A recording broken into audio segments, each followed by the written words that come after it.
Okay, so I've been thinking that we should talk about what's reality. You know, I mean, one thing you hear when you start reading Buddhist teachings, you know, what it's all about reality. And this sounds, it's a peculiar thing to think. And so to think, which is what Buddha's exactly saying, this is another kind of approach to Buddha's way of seeing the world, that we suffer because we're not in touch with reality. I mean, this seems really peculiar. The other way of saying it, because you know, if we look at the mind, Buddha's view of the mind, as we talk all the time, Buddha's got this very clear way of presenting the contents of our mind, thoughts and feelings and emotions. And he divides them into three categories precisely. And you've heard this often enough. And it's such a distinct model, and it's utterly different from the way we think in the modern psychological world and the neuroscientific world. To think that everything in the brain is divided into three categories: those that are negative and neurotic, those that are positive and useful and virtuous, and those that are the mechanics. It sounds most peculiar, but this is the Buddha's view. And of course, Buddha's not talking about the brain. He's talking about the actual subjective cognitive process itself, that indeed, yes, at a grosser level, depends upon a decent working brain in order to function. But it's super clear for the Buddha, he's not discussing the brain. And then you've got to take that as your working hypothesis. And like, say, if you're a neuroscientist and you hear this for the first time, you're going to burst out laughing. It's like bizarre, you know?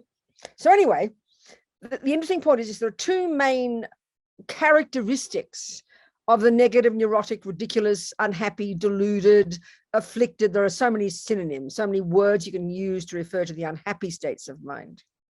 And they've got two main characteristics. So the first one is pretty evident. And the term used for these unhappy states of mind in this framework is disturbing emotion. Well, that's pretty evident. Check the last time you were anxious, angry, jealous, depressed. You were disturbed. It's pretty clear. And already this is a shock, simple, but already a shock to us, because you'll say, well, of course I'm disturbed, but because my boyfriend cheated on me. So we won't think it's the state of mind that is why I'm disturbed. We think it's the boyfriend's action. So this is the first major point to start to get to become familiar with. And this is really hard because the instinct of ego is to point outside, including for our happiness. I mean, the Buddha's saying, equally, if you look at the positive states of mind, like love, compassion, generosity, if you observe your own experiences, they are not disturbing. You'll actually feel happy, spacious, connected. You will not be disturbed.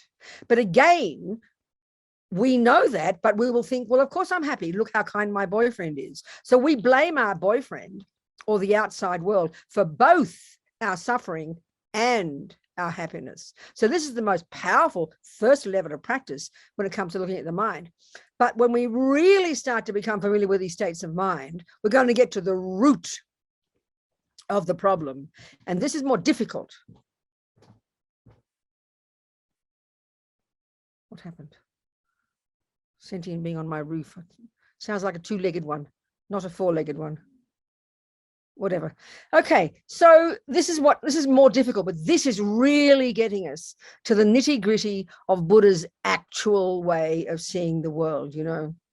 And this is indicated, and you hear me say this word often enough, so let's unpack it. This other word used to refer to these disturbing emotions that indicates this other characteristic is the word delusion. Now, it's really specific. In English, it's a great word. It's from the Tibetan, from the Sanskrit, and in English, it's excellent. We use it in daily language. You know, if you hear, if someone accuses you of being delusional, you'll be very offended because they're telling you that you're not in touch with reality. Listen to it.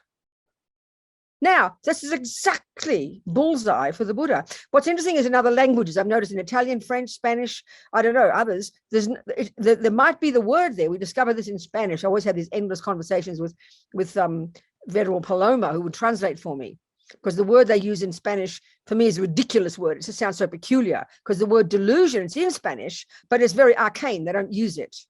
But it's a really excellent one to become familiar with, I tell you. So let's look at this. Because this finally is the point. And when we really get this at the deepest level, we get to the deepest disturbing emotion, the deepest delusion, known as ignorance, rigpa, unawareness, known colloquially as ego grasping. The root of all these unhappy states of mind is such that when that is uprooted, which is when we have quote unquote realized emptiness, realize the ultimate way that things exist, blah, blah, blah, these words, then we have cut all delusions. That's what, and eventually you will achieve what they call your nirvana. You've achieved the cessation of suffering and its causes because you've cut the root. But this is the beginning of seeing this way that the mind works, and it's incredibly powerful.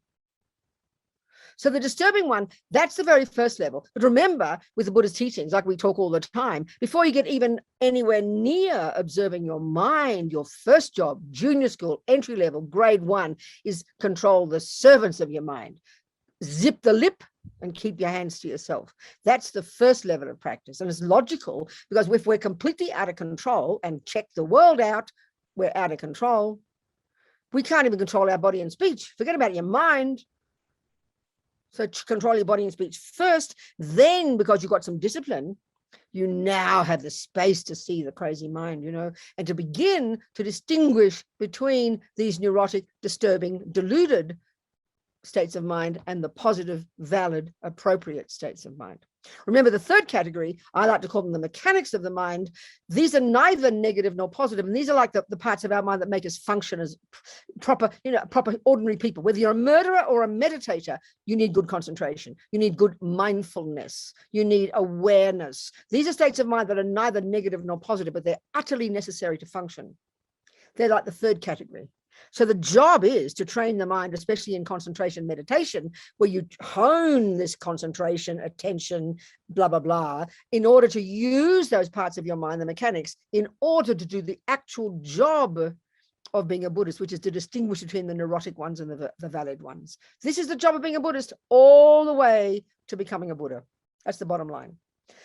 So let's look at how these disturbing emotions are delusional, cause us to not be in touch with reality.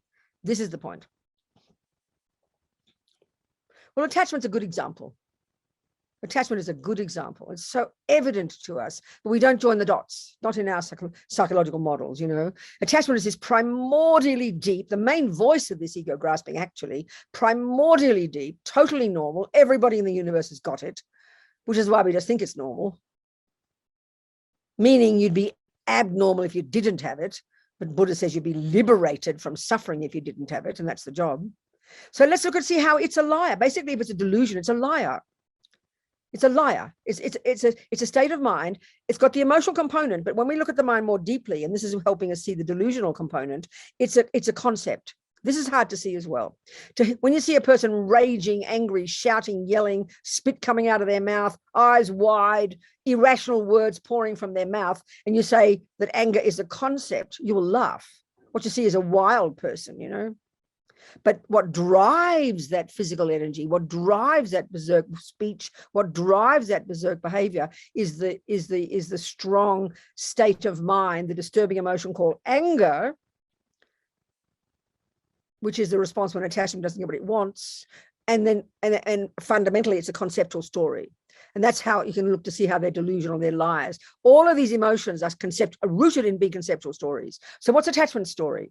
What's anger's story? What's depression's story? What's arrogance's story? What's low self-esteem's story? What's the script underneath, deep inside us, that informs that emotion? Because we only notice the emotion. And that's the real job of being your own therapist.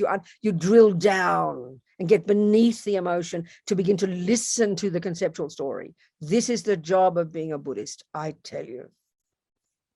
Okay, attachment's pretty evident. The usual one, if we use, especially at the same time as looking at how it's a liar, let's compare it with the other state of mind that so often comes in relation to a person. Let's say Lou's my boyfriend. Well, I will say I love Lou. Now, love is in the altruistic heading. It's a valid state of mind. It's virtuous. It's reasonable. It's not disturbing. And relatively speaking, it's not delusional. So what is love? Love, the virtuous states of mind are connected to others. There's a sense of feeling of connectedness. It's a really simple way of putting it. But one of the characteristics, you see this, of the deluded states of mind is this terrible feeling of isolation. There's you, then the outside world, separate, So attachment's energy, attachment story, very simple. If you see Lou through the lenses of your attachment, you've got your attachment glasses on, the attachment will cause Lou to look extremely delicious. And in fact, way more delicious than he actually is. So delusions have this one function, this is why they're liars, of exaggerating. They distort, they exaggerate the object that they are focusing on. So the same with the chocolate cake. It's pretty simple. The cake looks divine, doesn't it? When you're attached to chocolate cake or whatever the object is, Lou, chocolate cake, the new handbag, whatever it is seen through the lenses of attachment. Its bare bones function is to cause it to look more delicious than it really is. And this is the source of unbelievable pain and suffering in our daily lives. It's pretty clear if you use another simple example. Let's say you have believed always that when you see that $5 note, you see 50. In other words, you're exaggerating its actual status. So then naturally, because you think it's 50, you go out with the expectation to get $50 worth, don't you? So what will happen every time you spend your $5? You believe it's 50. You expect 50. You will always be disappointed because you'll only get $5 worth. Well, that's exactly the same with attachment. Attachment over-exaggerates Lou. It makes him look totally divine. You think he's divine from the tip of his head to his toenails. You think everything about him is gorgeous and perfect, and he's the cause of all your happiness. I mean, look at how berserk we are when we're in love with somebody. We've lost our mind because we're living in la-la land. We are making up a story about the object that isn't accurate. It's so evident. But we know this, but we don't join the dots. We just think, oh, that's just how it is, And then we wonder why we are devastated when the attachment collapses and you crash down to despair when you discover he's cheated on you. Then what'll happen now? Your attachment glasses are taken off, your angry glasses are on, and now how will the same person who yesterday you saw as divine, who today will look like a monster? Because why? Because you're seeing him through the lenses of anger. It's so clear, but we don't think of it like this. It's kind of profound if we think of it. So the Buddha is saying we're living in these delusions. They're running alongside any virtues we've got, and they even pollute the virtues, and we confuse them. So when I'm in love with Lou, I mix the love and the attachment as if it's one state of mind, but they're completely separate. Like we say in England or in Australia, they're like chalk and cheese. They kind of have an aspect of being similar, but they're utterly different in their nature.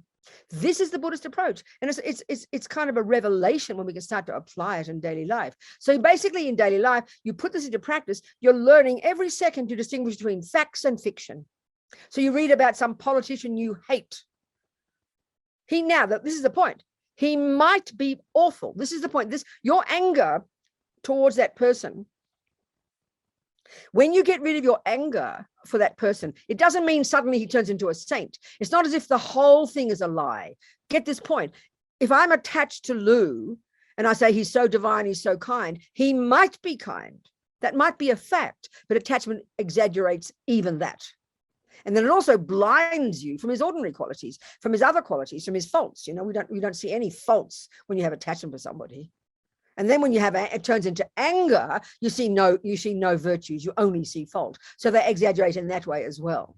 So the thing is, you're watching every day how you respond to the traffic, how you respond to that person you have to meet today at work. You're catching your mind all the time because these states of mind are giving their commentary, their thoughts, He did this and she did that, or he's so divine. So we've got to catch our mind. And then we have to distinguish, is the thoughts that I'm having, are these thoughts that I've got right this second, are they valid?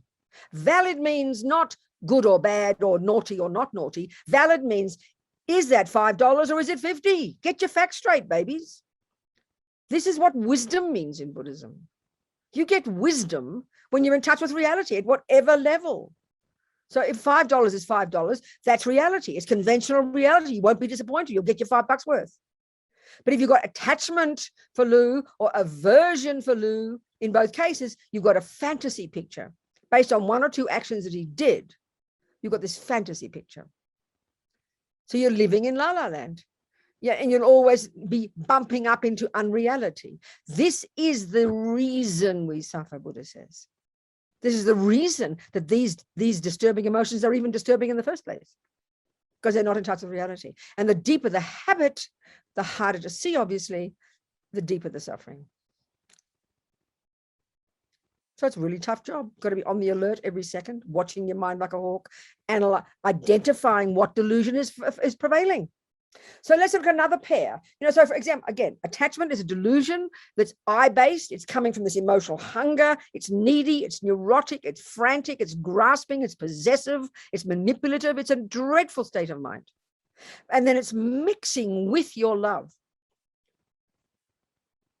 Love is valid, reasonable, wants Lou to be happy, is a good state of mind. Any happiness you do have doesn't come from attachment. It comes from the love. But the more attachment, the less happiness, the more misery. The more love, more happiness, the more contentment. This is the way the Buddhists talk about these states of mind, So another pair that we totally confuse is, let's say, arrogance or pride and low self-esteem. Now remember, the key characteristic of all these states of mind, the deluded ones, is that they're very disturbing. So, we might, Buddha's telling us we've all got pride, but in our culture, we've got lots of it, lots of arrogance, lots of pride. But it's very shocking to hear this, because we'll think, no, I don't have pride. I've got low self-esteem. I hate myself. I'm a creep. And look at us. We really, really have strong low self-esteem in our culture. I mean, the pain and the suffering caused by it is unbelievable.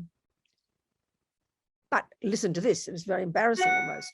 You would not have low self-esteem if you did not have pride, because they each exaggerate, like all the delusions exaggerate. So low self-esteem, pride is there. It's more fundamental as an assumption. Pride is very strongly in there. The assumption is, and it's one of the, having attachment, having aversion, we've naturally got it to one degree or another. Everyone's got it. Join the universe, please. To some degree or another, we've got it. So the assumption of pride is, the assumption of arrogance and pride could be quite subtle, could be quite strong, is that somehow always the delusions are comparing to others, because there's a sense of a separate me. So the arrogance is kind of a slightly kind of puffed up, and it could be quite subtle as an assumption. You mightn't even notice it. Somehow I'm more important than others. It could be more precise. I've got a better nose than others. My feet are prettier than others. My ears are nicer than others. I'm more intelligent than others. It can be quite specific. And it's very subtle because we don't like to admit to it. In fact, we don't recognize it. So what's it got to do with low self-esteem? Well, I'll tell you. I always use this example, Let's say you got two people in a room full of people, and these two people are gorgeous. Let's say they're both very beautiful. But one has got, this is now the other one, the virtuous states of mind that we confuse these with. The virtuous states of mind we confuse arrogance with is the virtuous state of mind called self-confidence. And the other virtuous state of mind we confuse with the other one, low self-esteem, is humility. We confuse them. But again, the low self-esteem, pride has got this kind of sense of an isolated me, more important, and then self-confidence is more relaxed. So pride and low self-esteem are very connected, and humility and self-confidence are very connected. I always think of this simple example. Two people in a room, they're both gorgeous, let's say, they're both good in the same area. Let's say they're both beautiful. One has got arrogance. So that person will be very distressed, very unhappy, very self-conscious, thinking about themselves the whole time, and really nervous about meeting anybody who might be better than them.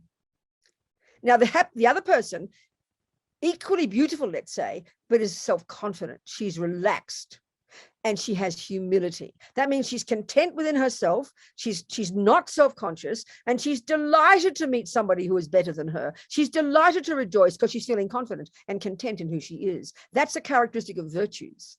But the non-virtues, the delusions, anxious, worried. And as soon as the arrogant person meets a person who's better than she is, she will collapse into low self-esteem. Oh, I'm such a creep. I'm no good. That person's better than me. So we don't like to admit to thinking we've got arrogance. We don't notice it like that because we're always on the deflated side. Because we always, with arrogance, you're looking at the outside world as like threatening.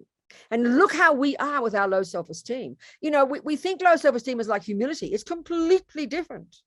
Humility is content, fulfilled, delighted, and is happy for other people. Low self-esteem, it's almost like we are resentful. How dare all these people be better than me? It is pride, but deflated. Because you want to be the best. You want to be the most beautiful. You don't say it like that, but that's its energy, So we would not have low self-esteem if we didn't have arrogance. This is really something to look at, I tell you. We would never think we've got arrogance. Most of us would never think that. So it's very good to look at. And then humility is relaxed, easygoing. I always remember, I quote this so many times. This is years and years ago, like 50 years ago, I watched on the television an interview with a couple of famous people. One was an Australian cricketer, like, America's baseball. His name was Donald Bradman. He was super famous in the 1930s. Super famous, like Babe Ruth for the baseball people. And then the other one was this famous English ballet dancer. And I know when I was a kid, I was totally into ballet. And her name was Margot Fonteyn, Dame Margot Fonteyn. She was super famous. They're both dead now, of course. She was super famous in her world. And what was so obvious, this was before I was even a Buddhist, you really couldn't help but notice they were both really unassuming, really relaxed, very confident, very humble, delighting in other people's qualities, and it was really good to see it was genuine. And so if you've got humility, it is guaranteed. I know if you've got self-confidence, meaning you're good, they can't deny they were the best in their field. They couldn't pretend it wasn't true, but they were confident in who they were, but they were also humble. This is a marvelous combination. When you're humble, you'd also be content, even if you're not famous, you'd be content in who you are if you're humble. It means you're delighting in someone else's qualities. You're not feeling threatened by others, because humility and self-confidence are characteristics of the positive qualities. They're positive, they're virtuous, which means they're not threatening, they're not deluded, they're not disturbing. This whole approach is unique to the Buddhist approach, but many people if we don't study the mind properly, we won't understand this. But it's crucial to understand, because this is the job of being a Buddhist. And it takes time to see our minds, because we're so addicted to the outside world. So one way of looking is if you're feeling distressed, and most of us have, until we've realized emptiness, until we really cut the root of delusions, we're going to always have some level of distress. So you better learn to live with it. But if you're very distressed, then it's because of a delusion. So you should check each one, because they're all thoughts in the mind. The mind never stopped thinking, and all these delusions are expressed as thoughts. We only notice it when it becomes physical and emotional, and we don't notice the thoughts. We've got to learn to look much more deeply inside us, listening to the thoughts that are going on, and learn to edit them, learn to listen to them carefully, learn to identify the ones that are valid and the ones that are nonsense. This is our job every day, and sanity comes from this, I tell you. So, especially when you're engaging in the world, attachment and aversion are working constantly. If you meet some sound that you like, straight away attachment arises. The second you meet a sound you don't like, aversion arises. You read about a politician you think is lovely, attachment arises. You read about an ugly politician, aversion arises. And much of the time it's aversion. We're ranting and raving most of the day. He this and she that and they this and blah, blah, blah. We never stop, So this is why another whole approach is to practice noticing your thoughts and then telling yourself to shut up. You don't have to have an opinion. This is like a revelation. It doesn't mean you become indifferent, but we are obsessed with having an opinion about every damn thing in the universe, and we rave on constantly. You don't need to leave the bloody world alone, excuse me, as we would say in Australia. I'm sorry, Americans get shocked when I say bloody, but Australians is just a normal word, maybe English as well. Leave the world alone. Just observe it, please. Observe that it's deluded, yeah, but don't rave on about it. Just observe it. Maybe if you want an opinion, go, thank you for showing me how not to be. That's the best opinion to have. Instead of, look at that, Mr. Trump, look at that crazy politician. Endless opinions. No wonder we're exhausted by the end of the day, Attachment and aversion and low self-esteem and pride and arrogance and jealousy and depression make us exhausted. So we really learn to become super skillful at working with our minds. This is the job of being a Buddhist. Now you have to ask me some questions. Come on. Any questions you like, but in particular on this topic. Yes, Venerable Katie. Venerable Robina, doing this practice that you cobbled together for the Vajrasattva practice in the first of the four opponent powers, you mentioned, or you say, we need to regret the delusions, which are the cause of why we call. Your voice is a bit cloudy and strange. Sorry? Your voice is a bit cloudy and kind of strange. I can't hear you properly. It's kind of reverberating. So speak again. I will go and get my headphones. Maybe. No, just try again, please. Just say it. So in that practice of the four opponent powers that you cobbled together, there is, in the first of the four opponent powers, you mention at the end of that section about regretting the delusions, which are the cause of why we harm others. And I was always regretting the actions of the body, speech, and mind, and I never, ever thought about regretting delusions. And it was such a light bulb moment for me when I did start to actually engage my mind in regretting delusions. I don't know. That's right. So you have a question, Katie? No, that was it. I don't know why it took me so long, but anyway, 17 years. Very thick. That's good. Yes, that's right. Thank you so much. Anyway, I just want to... Thank you very much, Katie. That's good to hear. I'm happy. Yeah, that's great. Anybody else, please? Linda. Yes. Linda. Hello, darling. Hello. I'm new to this, I guess. Okay, Linda, never mind. We all are new. Don't worry. It's just a question of degree. Don't worry about it. And I feel, as you say, exhausted. Sometimes I'm like, I feel as though I want to be living in a cave. Exactly. Because everyone, I have the attachments, I have the anger.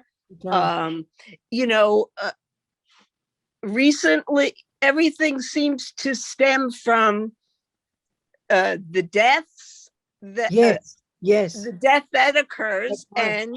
And people's who's an alcoholic, who's an addict, and who wants to influence me in changing, and arguments, and I want to be one way and they want me to be a different way. That's exactly right. Yes. And I'll say, as you point out, thank you for showing me I don't want to be that way. That's right. But then it's like a constant learning, because here I am 69 and I'm like, I want to be different. I don't want to be who I was. Exactly, Linda. So I think the thing is, because the world is such a crazy place, there is the world, there are all these crazy things out there, there are crazy people, there is terrible suffering, and then there's us and our mind. And sometimes we can see, that if the world is if we're so overwhelmed by the world because we can't control our responses, that's why we lose the plot. That's why we go crazy, Linda. So one of the very first levels of practice is to have this self-respect that knows where you're coming from, knows what you can handle and what you can't handle. So it's a bit like if you're an alcoholic, you need to keep away from alcoholics. So that if you're a really angry person, you need to keep away from people who trigger your anger. So that's the very first level of practice, Linda. We've got to control the input.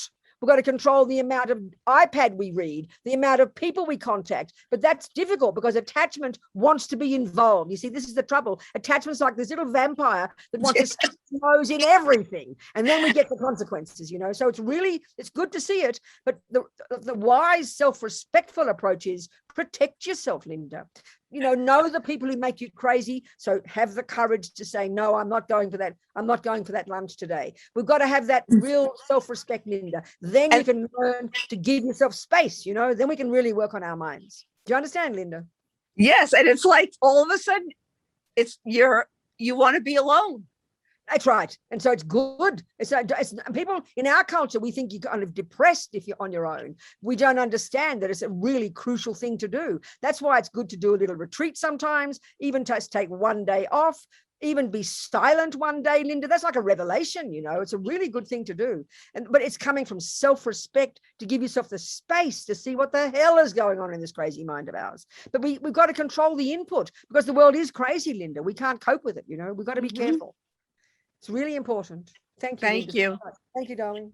Yes, Olive. Can you hear me? I can, sweetheart. Hi. I'm not really sure how to put this into words, but I guess I was wondering what the relationship is between delusion and between like physical pain. I understand in a sense how we approach. No, darling, it's a really good point. Let's analyze it, okay?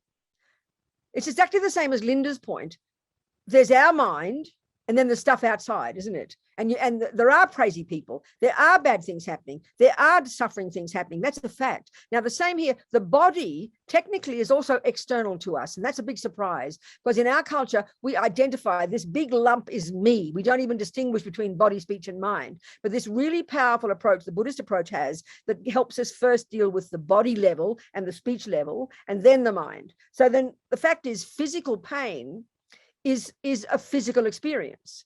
But now this is where the difference between the body and the mind. So then our trouble is because we integrate them so totally, we have an assumption that if I'm in pain, then of course I'm going to be angry. We don't ever question that. Do you understand what I'm trying to say now, Linda? Olive, even if you just hurt your knee, we just assume it's normal to get angry. So this is the revelation, to start to realize, and this is not easy, that much of the suffering we have as a consequence of physical pain is actually from the anger.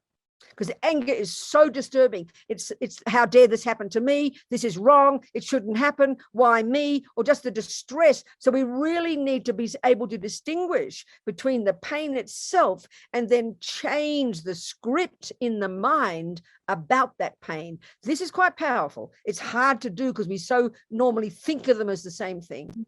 But anger about that pain is why some of us suffer so badly. And you can look at other people you know who are indeed in pain all the time, but they're always angry as anything. And we just think it's normal to be angry. No, we can change it. And then much less suffering when we give up the anger. So of course that takes time because the assumption of ego, we have a normal view of the world. You know, it feels like it's unfair. Why am I always sick? Why do I always have bad things happen? It's natural. Ego is naturally thinking, poor me. I'm not trying to be cruel, but that's a big function of ego and its main voices like attachment and anger. So attachment is like an assumption that everything should be always perfect. I should never, and anger is how dare the bad things happen. So when we can understand the voices of those two and change those, and that's why if you're trying to be a Buddhist, you'd have the view of karma and you'd use that as an explanation of why it's happening. And it seems very intellectual initially because it's quite a hard one to take, the view of karma, but it really helps change the mind. And then if you're really an advanced practitioner, you know, at the bodhisattva level, then they welcome the suffering because for them it's all grist for the mill to purify their negative karma and for them to develop incredible compassion for others suffering. So it's all a question of where we're at, Olive, but there's a lot we can do mentally that will lessen the suffering. The pain might still be there, but we would experience it less painfully by changing the mind. That's quite a revelation, actually. It's not easy, but it's definitely doable. And I've heard more and more these days, you know, among therapists and other people who are doing things like pain management, much of it is about changing the actual story about the pain. So it's the same thing. Do you understand? Yeah, we do that in acceptance and commitment therapy is there you go. It's very exactly the same practice. stuff. It's cognitive therapy, and that's what really Buddha is, you know. Of course, do everything you can to stop the pain. There's no question. You don't just be a martyr and think, oh, I've got to have the pain. No, do everything you can. Take your painkillers, do whatever, you know. But it's very powerful. Do you understand, Olive? Good. Yeah. Thank you, darling. Yes, Beth. I have to cough, excuse me.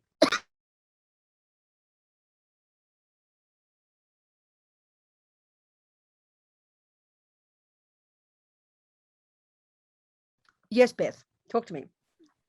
I was wondering when you say, I know you've talked about this before, how the delusions are you used this analogy before, talked about this thing of numbers of 21,000 related to anger, 21,000. That's right. Yes, exactly. That's right. So That's right. I was wondering if, I don't know if this is a correct observation or not, attachment, and I want to say maybe asking this in the 8 worldly dharmas being related to this.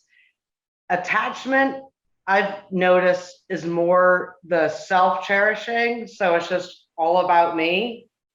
And more of the aversion comes with a self-grasping, where the sense of me and my ego is now threatened. Yeah, this is very interesting way to put it. No, it's not too bad. It's not too bad, Beth. Let's just give the typical analysis. And it's not totally wrong what you're saying, but it's not totally right either. So let's just look at it.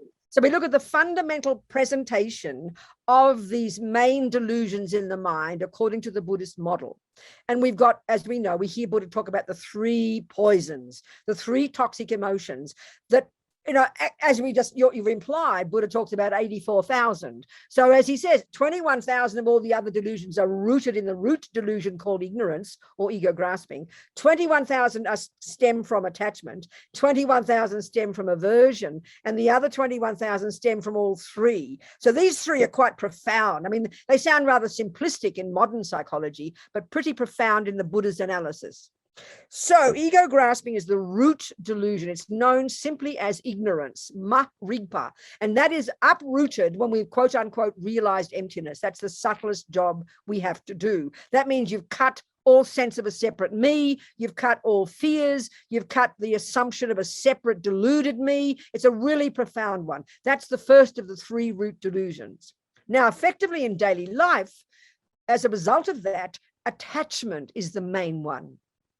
And that's the main voice of this ego grasping. And it's this bottomless pit of emotional hunger, this expectation I should always get the good things. And that is what then causes this other state of mind they refer to as self-cherishing. So self-cherishing isn't exactly the same as attachment. It's a consequence of it. In other words, because we've got this intense attachment to get attachment to my needs and my wishes, you then cherish me most. You become selfish. So selfishness or self-cherishing is a consequence of attachment. But anger is, as you know, is the response when attachment doesn't get what it wants. And it's just the flip side of attachment.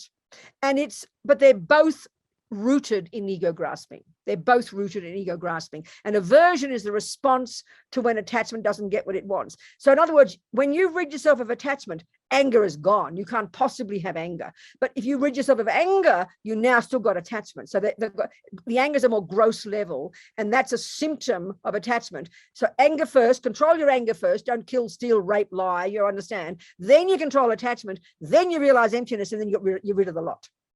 And so the other one is in the wisdom wing discussion, the work we do on ourselves, we talk about attachment and aversion, but in the compassion wing, there's this different take on it. And let's just discuss this briefly now. This so-called 8 worldly dharmas, this odd phrase that they've got.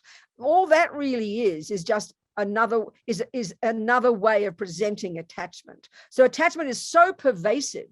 Normally speaking, we think, we're sitting here being comfortable.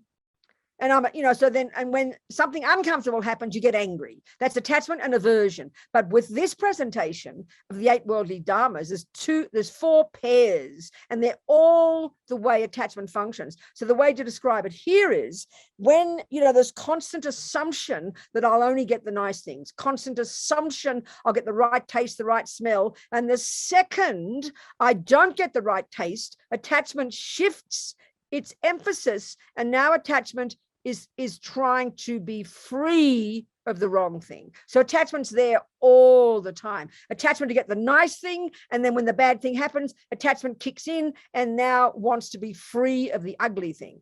That's the way the 8 worldly dharmas. So the 8 worldly dharmas are attachment, the 2 pairs, assumption that happiness is when you have happiness is getting everything you want. Roughly speaking, the first 2 pairs are always wanting to be in our comfort zone. The last 2 pairs are really powerful, and these are the more subtle level. We've got attachment to hearing nice words with our name in them, attachment to praise. And then as soon as we get abuse, when our attachment shifts to wanting to be free of abuse. And then the last two, even more subtle, they call it attachment to reputation, which is more subtle. It is constant emotional hunger to be seen as a nice girl by others. And then the second we don't get seen as a nice girl, our attachment then is trying to be free of having a bad reputation. So these are the quite subtle levels of attachment, but it's all functioning of attachments, all really attachment. It's so primordial. And that really is another whole type of analysis to do. So it's a different way of analyzing attachment. You with me, Beth? Yeah, good. Thank you so much. That's very helpful. Yes, sweethearts, more? 1:45, 15 minutes to go. Any questions? Nothing in the chat, Venerable. Okay. So yeah, I'm going to get back to the job we're discussing, really. And there's so many approaches to it, but just as this wish from the morning, from the second you wake up, first of all, you've got to control your body and speech. This is the absolutely vital one. So, if you're going to be like Linda, if you're going to be around all these people, you're going to have family and gatherings, especially like Thanksgiving and Christmas coming. They're the real danger areas for so many of us. This is where, before you even look at your mind, we've talked about this all the time, the most powerful job we can do, if you're going to be with the family, you've got the ugly old auntie and your sister you can't stand, and the grandfather, or and the cousin who doesn't like you, all this dynamics, and this is what's interesting, because this deepest attachment to be liked, to be approved of, to be seen as a nice girl is so primordial, that gets really frantic in groups. You're watching all the different ways they're responding. You see your cousin look ugly at you, and you have a panic attack. You can't stand that brother, and you have to control yourself. So the first thing to do before you get anywhere near that party, you make a vow to yourself. I will control my speech. Okay, if you're going to punch people, control your body as well. But it's the speech that's the problem. We just vomit out whatever we feel, So if you can make a powerful decision to simply control your speech, this is stupendous. I cannot tell you, but you've got to make the decision. I'm not even to say just control your mind yet. Control what comes out of your mouth. I mean, you can still be miserable there, but at least you don't say the words. And I can't describe how powerful this is. 90% of our problems in our relationships would disappear if we shut our mouths, I don't mean suppress. Some people don't speak much. Maybe they've got to learn to speak up. But most of us with uncontrolled speech in family environments, that's where all the dramas are. That's all the fights are, It's with speech. It's really profound. Shut the mouth, But the other one is, in relation to this, if you can be brave enough, you decide you're going to go to that family gathering. You don't love everybody there, but you're doing your best. You decide you're going to control your speech. But the other one is you kind of just make a decision. Okay, Robina, I'm going to go for 3 hours, and I'm going to be there for everybody else. I will do whatever they want. I'll agree with whatever they say. I will shut my mouth. I will leave myself at the door. And I'll just be there for them. You will transform, you will be transformed, and you will have a happy time. The reason we have such a tortured time among family is we're suppressing all the thoughts. We're crazy about that person, can't stand this person. Just shut up, give up your aversion, accept that you're going to be there for the other people, and shut your mouth and just be kind to everybody. Let your crazy uncle say what he wants. Let your ugly old grandmother say what she likes, Just let it be. And this is an example of having no opinion. Just give it a break. Give yourself a break, and you'll have a happy time. You'll float around, and they'll all talk about how nice Robina was, Oh, it was so nice having Robina. Look how kind she was. I mean, just be there, That's how bodhisattvas think. Just be there for them. Get yourself out of the way. I tell you, once you decide this, it's not that complicated. You just got to decide, And that's the job of controlling your speech, and it's the job of quitting your stupid opinions. I tell you, it's very profound. And then you'll get confidence from it. But the other point, the point to Linda, is also extremely important. You have to know your capabilities. So let's put it this way. Let's say you're feeling pretty fragile and you don't think you could bear, you don't think you're capable of doing this. Well, then don't go to the party. But don't sit there with guilt. Oh, I have to go to the party, but I can't stand it. You've got to take responsibility. You've got to decide you're going to, You're going to risk your reputation to have the family think you're being mean and decide not to go because you know you can't handle it, or you go, one or the other. Guilt is not helpful. Guilt is not taking any responsibility at all. You've got to make a decision, and it's got to be because you know what you can handle. It's just like, like I said, if Linda's an alcoholic and you go to a party where everybody's drinking alcohol, of course you wouldn't go. You're intelligent, because you know it's too dangerous for you. Well, if there are all these crazy people around who'll make you mad, don't go. This is self-respect, I tell you. But it means you've got to make a decision, and it means you've got to be prepared that people mightn't like you. But that's their problem, not yours. So guilt is not much help. Sitting there, oh no, I've got to go, and then you go crazy and fight with everybody. You're just being foolish, You've got to grow up, take responsibility, make decisions, but know your own capability. This is the beginnings of real self-respect, I tell you. Instead of just kind of barging from pillar to post and then wonder why you get into trouble, This is a really important piece of advice. Ask you some questions, people. Anybody, any else, anything at all? Dylan, hello, sweetheart. Oh. Yes, Dylan. Venerable. I know that you have experience with the prison system with some of those guys you had mentioned in California.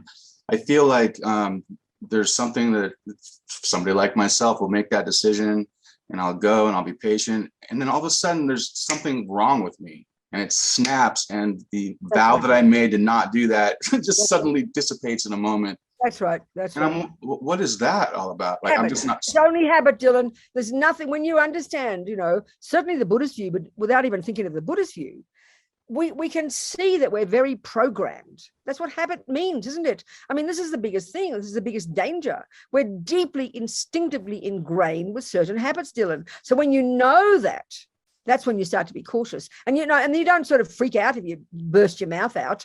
You do it, and then you realize, okay, it's a deep habit. It's a deep habit. So, and that's why it's important to finish the day with this purification practice, where you then end with making decisions. Okay, tomorrow I'm going to watch my speech like a hawk. You have to, it's slow to change habits. We all know habits die hard. That's really the only reason. And we shouldn't criticize ourselves for this. We should just be humble and realize how deeply ingrained these habits are, and therefore protect ourselves appropriately, Dylan. And the worst one is we start to hate ourselves and think I'm hopeless. That's not right. That's not appropriate. We have to be very wise, Do you understand? Practice. Okay, good. Exactly, darling. That's exactly right. That's just what it is. It's just constant practice. I mean, look how hard it is just to even learn to play a guitar or play a short piece on the piano. It's a long time before it becomes automatic. That's what practice means, is developing new habits, Dylan. So we need a lot of humility and patience with ourselves, and not be disappointed with ourselves. Okay. Got to keep doing every day, darling. That's it. Perfect. Thank you. Dylan, thank you so much. Yes, Linda. Unmute, sweetheart. When you said that about not going, to the party, I was invited to my brother-in-law's 90th birthday party back in July, and he's a royal pain. So I said no to it because I didn't want to go. But now my sister is turning 75 and she's giving herself a luncheon. So we're going on Sunday. Good. And I am going to practice what you said. Before I go, that's right. I'm going to say, don't say anything. Be the nice person that decide you're there for their sake. Don't try to get your voice in all the time. It's not for my sake. No, that's right. Let them be there, like other people, praise them, listen to them, ask them questions. That's often what happens, Linda. If you look at a group of people who are familiar with each other, we're all shouting on top of each other, dying to be heard. It's impossible. It's exhausting. So just relax. They don't need to hear your thoughts, Linda. You know how you feel. You're comfortable. Just be their friend. Serve them. Would you like some tea?